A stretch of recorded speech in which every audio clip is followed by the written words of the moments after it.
Sisi kamati ya amani ya mkoa wa Mwanza kwa kushirikiana na viongozi wa serikali, viongozi wa dini zote, Wakristo na Waislamu, tunaungana kwa sauti moja kutoa ahadi na rai kwa serikali na wananchi wote wa Tanzania kwamba tutaendelea kuhamasisha wananchi wa mkoa wa Mwanza na nchi nzima kujitokeza kwa wingi kupiga kura kwa uhuru na kwa haki siku ya tarehe 29 Oktoba 2025. Tunawahimiza wananchi wote kutumia haki yao ya msingi ya kupiga kura kwa kumchagua rais, wabunge na madiwani katika ngazi zote kwa upendo, busara na uwazi.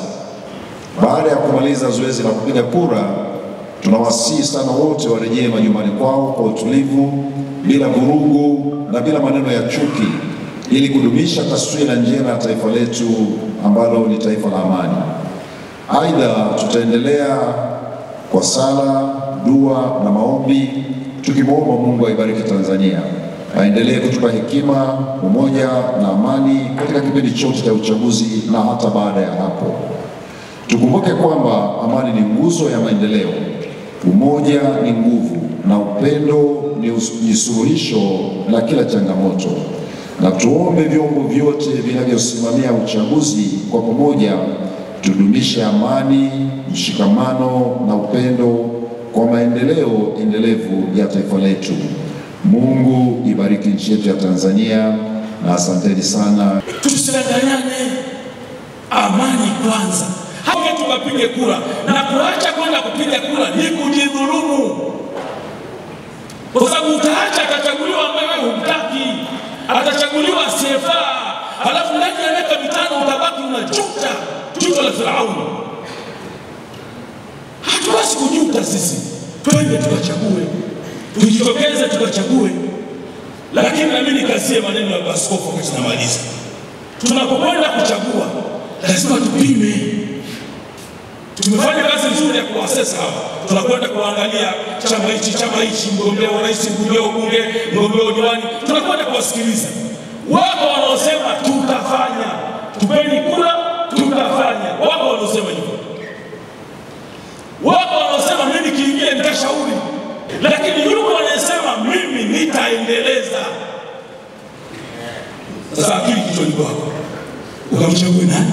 Thomas Jefferson alikuwa ni mmoja wa mababa wa katiba ya Marekani. Wala ambao mnafuatilia historia ya Marekani mnaweza kuungana mkono na mimi.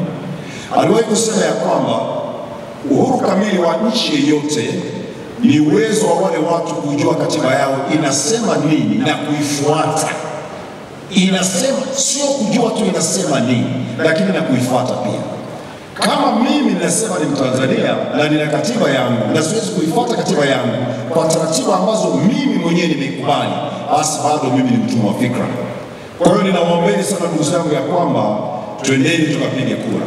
La mwisho kabisa ambalo ninawaasa na ninataka kusema kwa nguvu zangu kubwa sana, kutokushawishiana kutokupiga kura, ninaamini haisaidii mimi wala haikusaidii wewe. Lakini jambo la pili, kufanya fujo na maandamano na kuleta chaos siku hiyo ya upigaji wa kura hainisaidii mimi wala haikusaidii wewe. Ni vizuri kuchagua fungu jema ambalo baada ya uchaguzi tunajua kuna maisha. Mimi ninaamini kwa viongozi wa dini tuitumie nafasi kwa siku hizi chache nane zilizobakia, tuyaase makundi yetu, tuwahimize wapige kura. Namba 2, tuwahimize waache fujo.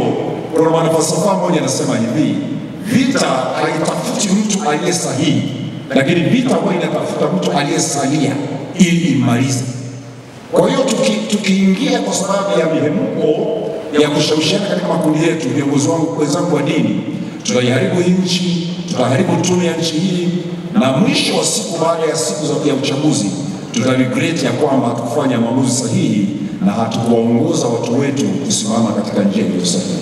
Amani na utulivu ni ajenda ya kudumu katika nyumba zetu za ibada, na wakati huu wa uchaguzi uko mbele yetu, tunaweka mkazo kabisa na kusisitiza, na kwa kuwa sisi ni viongozi, basi tunaoongoza sisi tuonyeshe mfano, ndipo atatufuata.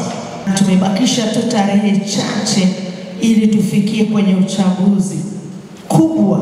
Biblia inasema tafuteni kwa bidii kuwa na amani na watu wote, ili tufanye maamuzi ya busara. Tunahitaji amani ya moyo, na amani inaanzia moyoni alafu inaenda kwa wengine. Kwa hiyo tunapoenda kwenye uchaguzi, tumesikia mengi, lakini kubwa tutafute amani. Sisi tunayo Jamhuri yetu ya Muungano wa Tanzania, na sisi tumejaliwa kuwa na viongozi wetu wakiongozwa na mpendwa wetu Daktari Samia Suluhu Hassan. Huwezi kumwombea kiongozi yeyote au jirani yako yeyote kama humpendi. Na wapendwa sana viongozi wa dini, tunaitazama nchi yetu kama yai, kama dhamana tulionayo, kama dhahabu tulionayo. Tunautazama umoja wa Tanzania kama tunu ambayo ikiporomoka hakuna mtu yeyote wa kuja kutupa chumvi. Sote tunakumbuka hivi karibuni wakati wa corona, kila nchi, kila mtu aliambiwa abaki nyumbani kwao. Wale waliokuwa hapa waliondoka kwenda katika mataifa yao, na sasa wageni ambao wamekuwa wakikimbilia Tanzania, ni lazima tuendelee kuwaambia wale wa Afrika hii bila vurugu inawezekana, na mfano wake huwa huko Tanzania. Afrika hii, amani ambayo tunaendelea kuwafundisha mataifa jirani na walimwengu kwa ujumla, wanakuja kuendelea kujifunza amani hiyo, mshikamano huo, upendo huo, udugu huo katika Jamhuri yetu hii ya Muungano wa Tanzania. Tunao uchaguzi mkuu. Uchaguzi mkuu ni jambo linalotuunganisha Watanzania wote. Tujadili, lakini tusisitize miongoni mwetu, wananchi wetu, waumini wetu wote wa dini zote, asibaki mtu nyumbani. Twendeni tukapige kura. Tuendelee kuikumbusha Afrika, Tanzania hii ambayo imeasisiwa na Julius Kambarage Nyerere imeendelea kuwa Tanzania ile ile, lakini bora zaidi. Inaendelea kung'aa, lakini inashamiri zaidi. La pili, tuwakumbushe vijana wetu, waumini wetu, kwamba hakuna tunu muhimu katika taifa zaidi ya amani, upendo na mshikamano. Tunapofanya zoezi hilo la kupiga kura, tunapowasisitiza watoke, basi tuhakikishe kila mtu anailinda hiyo amani, anashiriki katika upendo wa Tanzania na anafanya zoezi la haki yake ya kupiga kura. Nataka niwahakikishieni wanasemina, wadau wa amani na maendeleo, wana Mwanza, kwamba serikali inafahamu na tutatimiza wajibu wetu wa kuwalinda raia na mali zao wa mkoa wa Mwanza katika kipindi hiki, kipindi cha uchaguzi na hata baada ya kumalizika kwa uchaguzi mkuu tarehe 29 Oktoba ya mwaka huu. Kwa hiyo tuwe na amani. Twendeni tujitokeze kwenda kupiga kura bila hofu yoyote, mkiamini kwamba serikali iko kazini na itatimiza wajibu wake. Watu wetu ni wale wale, tunawategemea katika maeneo mbalimbali, na ndio maana tunaitana sisi kama serikali na nyinyi kujenga misingi ya kuwaimarisha watu wetu, kwa sababu watu ni wale wale. Ninawashukuruni sana viongozi kwa uvumilivu wenu. Endeleeni kuwa wastahimilivu, endeleeni kutumia busara na hekima katika kuelimisha wananchi kuhusiana na uchaguzi na hata baada ya uchaguzi.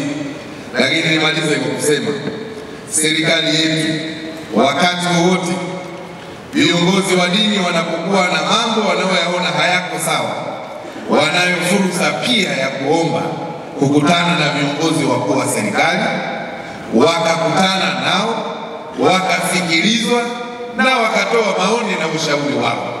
Tumekuwa tukishuhudia viongozi wetu wakifanya hivyo.